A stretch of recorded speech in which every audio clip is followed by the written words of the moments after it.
Hi guys, welcome to my channel. ಎಲ್ಲರೂ ಹೇಗಿದ್ದೀರಾ? ಇವತ್ತು ನಾನು ಭಗವಾನ್ ಶ್ರೀಹರಿಯು ಭೂಮಿಗೆ ಬಂದಿರುವ ಲಕ್ಷ್ಮೀ ದೇವಿಯನ್ನು ವರಿಸಲು ತಾನು ಭೂಲೋಕಕ್ಕೆ ಬರುತ್ತಾನೆ. ಬಂದು ಲಕ್ಷ್ಮೀ ದೇವಿಯನ್ನು ವರಿಸುತ್ತಾನೆ. ಇದನ್ನು ಪುರಾಣದಲ್ಲಿ ಶ್ರೀನಿವಾಸ ಕಲ್ಯಾಣ ಎಂದು ಕರೆಯುತ್ತಾರೆ. ಇಂದು ನಾನು ಅದೇ ಕಥೆಯನ್ನು ನಿಮ್ಮ ಮುಂದೆ ತಂದಿದ್ದೇನೆ. ಬನ್ನಿ ವೀಕ್ಷಕರೇ, ಶ್ರೀನಿವಾಸ ಕಲ್ಯಾಣವನ್ನು ಒಮ್ಮೆ ಮರು ನೆನಪಿಸೋಣ. ದ್ವಾಪರ ಯುಗ ಅಂತ್ಯವಾಗಿ ಭೂಮಿಯಲ್ಲಿ ಕಲಿಯುಗ ಶುರುವಾಗುತ್ತದೆ. ಕಲಿಯುಗದಲ್ಲಿ ಬರಗಾಲದಿಂದ ತಲೆದೂರಿದ್ದವು. ಜನರು ಸತ್ಯ ಧರ್ಮವನ್ನು ಮರೆತು ಒಬ್ಬರನ್ನೊಬ್ಬರು ಕಿತ್ತು ತಿನ್ನತೊಡಗಿದರು. ಕಶ್ಯಪ, ಆತ್ರಿ, ಭಾರದ್ವಾಜ್, ವಿಶ್ವಾಮಿತ್ರ ಮೊದಲಾದ ಋಷಿಗಳು ಇದನ್ನು ನೋಡಿ ಭೂಮಿಯಲ್ಲಿ ಮಾನವರ ಕ್ಷೇಮಕ್ಕಾಗಿ ಒಂದು ಯಜ್ಞವನ್ನು ಮಾಡಲು ನಿಶ್ಚಯಿಸಿದರು. ಆಗ ಅಲ್ಲಿಗೆ ತ್ರಿಲೋಕ ಸಂಚಾರಿಯಾದ ನಾರದರು ಬಂದರು. ಮಹರ್ಷಿಗಳಿರ, ಏನೋ ಘನಕಾರ್ಯದ ಬಗ್ಗೆ ನೀವು ಯೋಚಿಸುತ್ತಿದ್ದೀರಾ?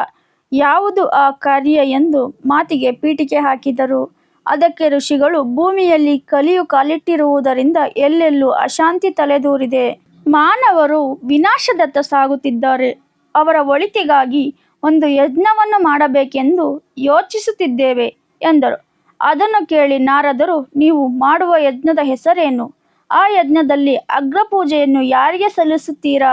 ಯಜ್ಞದ ಫಲವನ್ನು ಯಾರಿಗೆ ಸಮರ್ಪಿಸುತ್ತೀರಿ ಎಂದು ಪ್ರಶ್ನೆ ಮೇಲೆ ಪ್ರಶ್ನೆಯನ್ನು ಕೇಳಿದರು. ಆಗ ಋಷಿಗಳು, ನಾವಿನ್ನು ಆ ಬಗ್ಗೆ ಯೋಚನೆ ಮಾಡಿಲ್ಲ.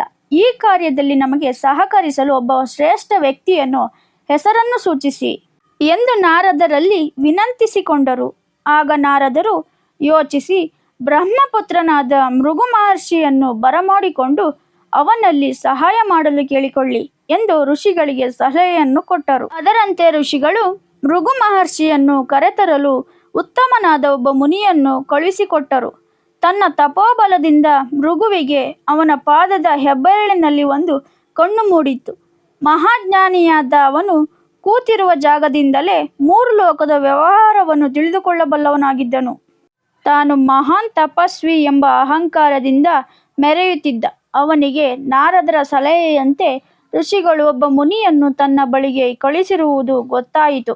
ನಾರದರೇ ನನ್ನ ಹೆಸರು ಸೂಚಿಸಿರಬೇಕಾದರೆ ನಾನು ನಿಜಕ್ಕೂ ದೊಡ್ಡವನೆಂದು ತಿಳಿದುಕೊಂಡ. ಅವನು ಬಂದ ಮುನಿಯನ್ನು, ಏನು ಬಂದದ್ದು ಎಂದು ಗರ್ವದಿಂದ ಕೇಳಿದ.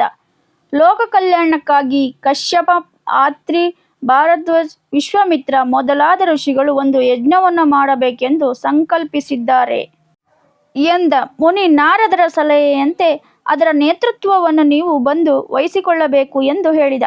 ಅದಕ್ಕೆ ಭೃಗು ಮಹರ್ಷಿಯು, ಪರೋಪಕಾರಂ ಇದಂ ಶರೀರಂ ಎಂಬಂತೆ ನಾನು ಹುಟ್ಟಿರುವುದು ಜಗತ್ತನ್ನು ರಕ್ಷಿಸುವುದಕ್ಕಾಗಿ, ನಡೆ ಹೋಗೋಣ ಎಂದು ಮುನಿಯೊಂದಿಗೆ ಹೊರಟನು.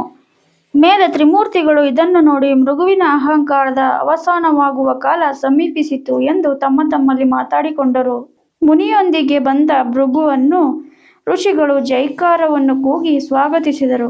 ಭೃಗು ಮಹರ್ಷಿಯು ಅವರನ್ನೆಲ್ಲ ಹರಸಿ ಅವರ ಮಾತಿಗೆ ಅನುಗುಣವಾಗಿ ಯಜ್ಞದ ನೇತೃತ್ವವನ್ನು ವಹಿಸಿಕೊಂಡರು. ಯಜ್ಞದ ಪೂರ್ಣಾಹುತಿಯನ್ನು ಸರ್ವೋತ್ತಮನಾದವನಿಗೆ ಅರ್ಪಿಸಬೇಕೆಂಬ ಬಯಕೆಯಿಂದ ತ್ರಿಲೋಕ ಸಂಚಾರಕ್ಕೆ ಹೊರಟು ಮೊದಲು ಬ್ರಹ್ಮಲೋಕವನ್ನು ತಲುಪಿದನು. ಆ ವಿಷಯ ಸೃಷ್ಟಿಕರ್ತನಿಗೆ ತಿಳಿಯಿತು. ಮೃಗುವಿನಲ್ಲಿ ತುಂಬಿದ್ದ ಅಹಂಕಾರವನ್ನು ಅಳಿಸಬೇಕೆಂಬ ಉದ್ದೇಶದಿಂದ ಏನೂ ತಿಳಿಯದವನಂತೆ ಶಾರದೆಯ ಜೊತೆ ಮೈಮರೆತು ಕುಳಿತಿದ್ದ. ಸಕಲ ಮರ್ಯಾದೆಯೊಂದಿಗೆ ಅಜ್ಜನು ತಾನು ಬರುವುದನ್ನೇ ಎದುರು ನೋಡುತ್ತಿರುವರೆಂದು ಹಾಗೂ ಗೌರವ ತೋರಿಸುವರೆಂದು ತಿಳಿದುಕೊಂಡಿದ್ದ.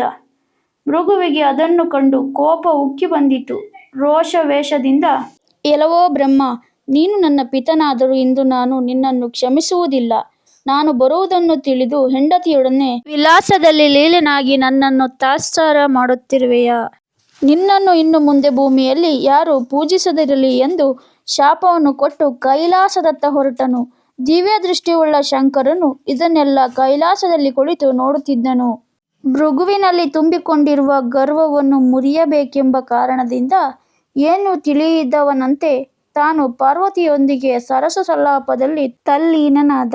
ಅವನ ಉಗ್ರಾವತಾರಕ್ಕೆ ಶಿವಲೋಕ ತಲ್ಲಣಿಸಿತು. ಭೃಗುವು ಆವೇಶಭರಿತನಾಗಿ, ಎಲೈ ಶಂಕರ, ಕಾಮದಿಂದ ಮೈಮರೆತ ನೀನು ಅದರಿಂದಲೇ ಅರ್ಚಿಸಿಕೋ. ಇನ್ನು ಮುಂದೆ ಭೂಮಿಯಲ್ಲಿ ನಿನ್ನ ಲಿಂಗಕ್ಕೆ ಹೊರತು ನಿನ್ನ ಪ್ರತಿಮೆಗೆ ಯಾರು ಪೂಜೆ ಮಾಡದಿರಲಿ ಎಂದು ಶಾಪವನ್ನು ಕೊಟ್ಟು ವಿಷ್ಣು ಲೋಕದತ್ತ ಹೊರಟ.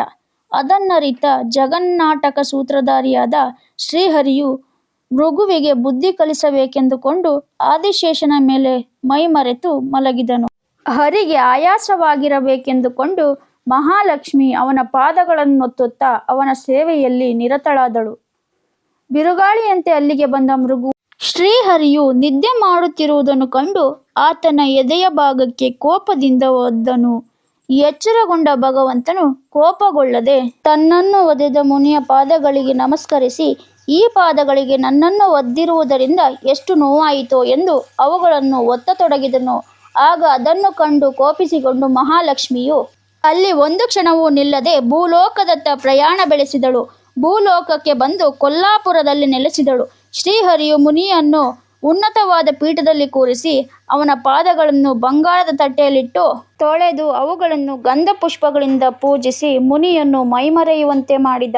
ಅವನ ಕಾಲಿನಲ್ಲಿದ್ದ ಕಣ್ಣನ್ನು ಕಿತ್ತನು. ಆಗ ಋಷಿಯಲ್ಲಿ ಮನೆ ಮಾಡಿದ್ದ ಅಹಂಕಾರ ಅವನನ್ನು ಬಿಟ್ಟು ಹೋಯಿತು. ತನ್ನ ತಪ್ಪಿಗಾಗಿ ಮುರುಗಿದ ಪರಮಾತ್ಮ, ನಾನು ತಿಳಿಯದೆ ಮಾಡಿದ ತಪ್ಪನ್ನು ಮನ್ನಿಸು ಎಂದು ಶ್ರೀಹರಿಯಲ್ಲಿ ಕ್ಷಮೆಯನ್ನು ಬೇಡಿದನು. ನಾರಾಯಣ ಮನ್ನಿಸಿ ಅವನನ್ನು ಹರಿಸಿದನು. ಜಗದೊಡೆಯನ ನಾಮಸ್ಮರಣೆ ಮಾಡುತ್ತಾ ಸರ್ವೋತ್ತಮನಾದ ಹರಿಗೆ ಯಜ್ಞದ ಪೂರ್ಣಾಹುತಿಯನ್ನು ಸಲ್ಲಿಸಲು ಭೂಲೋಕದತ್ತ ಹೊರಡುತ್ತಾನೆ. ಶ್ರೀನಿವಾಸ ಕಲ್ಯಾಣ ಕಥೆಯ ಮುಂದುವರೆದ ಭಾಗ ಶ್ರೀಹರಿಯ ವೈಕುಂಠ ತ್ಯಾಗ ಕಥೆಯನ್ನು ಮುಂದಿನ ಸಂಚಿಕೆಯಲ್ಲಿ ತಿಳಿದುಕೊಳ್ಳೋಣ. ಸ್ನೇಹಿತರೆ, ನಿಮಗೆ ಈ ವಿಡಿಯೋ ಇಷ್ಟವಾಗಿದ್ದಲ್ಲಿ ನಮ್ಮ ಚಾನಲನ್ನು ಸಬ್ಸ್ಕ್ರೈಬ್ ಮಾಡಿಕೊಳ್ಳಿ, ಶೇರ್ ಮಾಡಿ, ಲೈಕ್ ಮಾಡಿ ಹಾಗೂ ಕಮೆಂಟ್ಸ್ ಮಾಡಿ. ಈ ಒಂದು ಚಿಕ್ಕ ಪ್ರಯತ್ನಕ್ಕೆ ನಿಮ್ಮ ಬೆಂಬಲವಿರಲಿ. ಮತ್ತೆ ನಾಳಿನ ಸಂಚಿಕೆಯಲ್ಲಿ ಭೇಟಿಯಾಗೋಣ ಸ್ನೇಹಿತರೆ. ಬಾಯ್.